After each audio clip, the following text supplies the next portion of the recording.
సుకుమార్, అల్లు అర్జున్ కలిసి చేస్తున్న పుష్ప 2 అంచనాలను ఏమాత్రం తగ్గకూడదనేలా తెరకెక్కిస్తున్నారు. మైత్రి మూవీ మేకర్స్ కూడా సినిమా మీద ఉన్న అంచనాలకు తగినట్టుగానే బడ్జెట్ విషయంలో ఎక్కడా కాంప్రమైజ్ అవ్వట్లేదని తెలుస్తోంది. పుష్ప 2తో సుకుమార్, అల్లు అర్జున్ చాలా పెద్ద ప్లానే వేసినట్టు తెలుస్తోంది. ఇదిలా ఉంటే ఈ సినిమాలో కొన్ని సర్ప్రైజ్లు ఆడియన్స్ ను ఫుల్ ఖుషి చేస్తాయని అంటున్నారు. ఆగస్టు 15న థియేటర్లు దద్దరిల్లిపోవడం పక్కా అని అంటున్నారు. పుష్ప 2లో ఒక సర్ప్రైజింగ్ ఎలిమెంట్ గా దేవి శ్రీప్రసాద్ తెరంగేట్రం ఉంటుందని టాక్. సినిమాలో కొద్ది నిమిషాల పాటు ఉండే ఒక కీలక పాత్రలో దేవి శ్రీప్రసాద్ ను ఫిక్స్ చేశాడట సుకుమార్.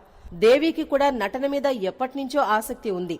పుష్ప 2లో నటిస్తే చేసిన చిన్న పాత్రకైనా మంచి మైలేజ్ వస్తుందని భావిస్తున్నాడట దేవి శ్రీప్రసాద్. అందుకే సుకుమార్ ఇచ్చిన ఆఫర్ ని కాదనకుండా ఓకే చెప్పేశాడట.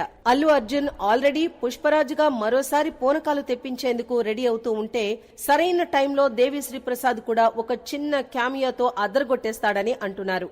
ఈ వార్తల్లో ఎంతవరకు నిజం ఉంది అన్నది తెలీదు కానీ సుకుమార్ ఇలా ప్లాన్ చేస్తే మాత్రం పుష్ప 2కి అడ్వాంటేజ్ అవుతుందని చెప్పొచ్చు. పుష్ప 2 సినిమా విషయంలో సుకుమార్ ఒక్కదాన్ని మించి మరొకటి అనేలా స్కెచ్లు వేస్తున్నాడు. టికెట్ కొనుక్కునే థియేటర్ కొచ్చిన ఆడియన్స్ ను లెక్క సరిపోయేలా సాటిస్ఫై చేసేందుకు సుకుమార్ నెక్స్ట్ లెవెల్లో ప్లానింగ్ చేస్తున్నాడట. ఎలాగో తన మ్యూజిక్ తో సినిమాకు కావాల్సినంత హైప్ ఇచ్చే దేవి ప్రసాద్ పుష్ప 2లో చిన్న పాత్రతో మరో సర్ప్రైజ్ ఇస్తాడని అంటున్నారు.